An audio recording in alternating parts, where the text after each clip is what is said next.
Hey muffins! So today I'm sharing with you a recipe for Soondubu Jiggae, which is Korean soft tofu stew. It's 4 Smartpoints and so delicious.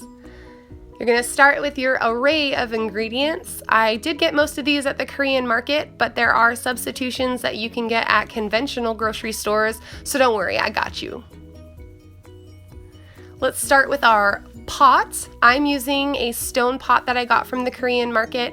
You can use an earthenware pot or a stone bowl that you have. You can also use a thick-based saucepan, just as long as it's got a thick, sturdy bottom to it. Now, if you are using earthenware or stone pot, please make sure you have something that can handle the heat to set it on.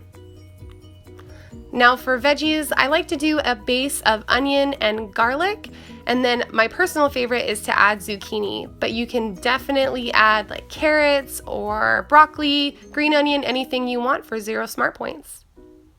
Now we're going to add some kimchi. This adds that umami flavor to your soup, so you don't want to skip it. You can find this in conventional grocery stores, and I use 2 ounces for 0 Smartpoints.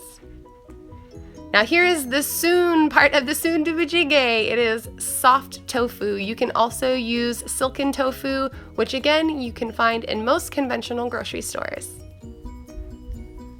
Now for the broth, I like to use chicken broth, and I use 2 cups for 1 Smartpoint, or you can use veggie. And I do have this soft tofu broth seasoning that I got from the market.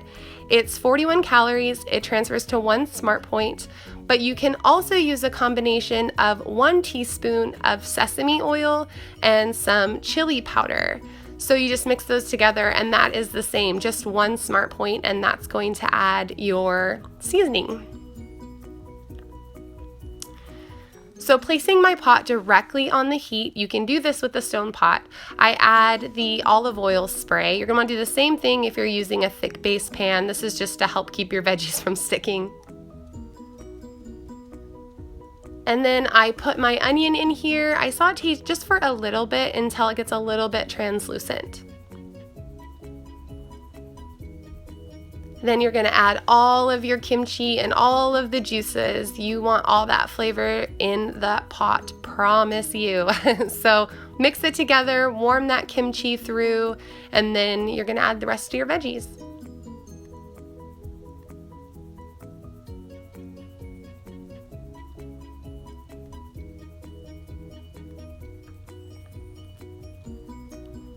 So at this point, everything is warmed through, and I just add the garlic and all of my zucchini. At this point, you would add any other veggies like carrots or broccoli, green onion, and make sure if you're using green onion to reserve a little bit for the end to sprinkle on the top. Mix it all together, warm it through, yeah. And I like a little bit of extra heat in mine, so I add a little bit of extra chili powder. So if you're feeling dangerous, you can do that as well, but it's definitely not necessary.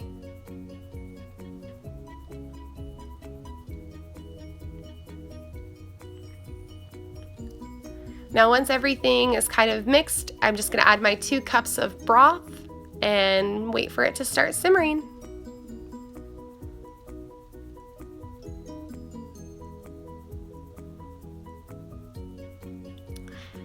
Now here's where you can add that chili powder blend. I'm just adding in the packet now, but where you mix the sesame oil and the chili powder, you can go ahead and pop it in there at this point. Oh, it's so bubbly and good. Now let's go ahead and drop in carefully the soft tofu. You don't want that liquid to splash on you. And then just with your spoon, start breaking it apart. And you're gonna let this bad boy go for about 7 minutes. I really like to let it bubble and boil and get all magical. Now right before I serve is when I add the oil from the packet, but if you don't have this, don't worry about it. You can add an egg at this point if you'd like. So be so careful when transferring your stone pot. I like to slide it away from the heat and then use my pot holders and put it on my plate. And there you have it, guys. 4 delicious Smartpoints worth of yummy, tasty, satisfying soup.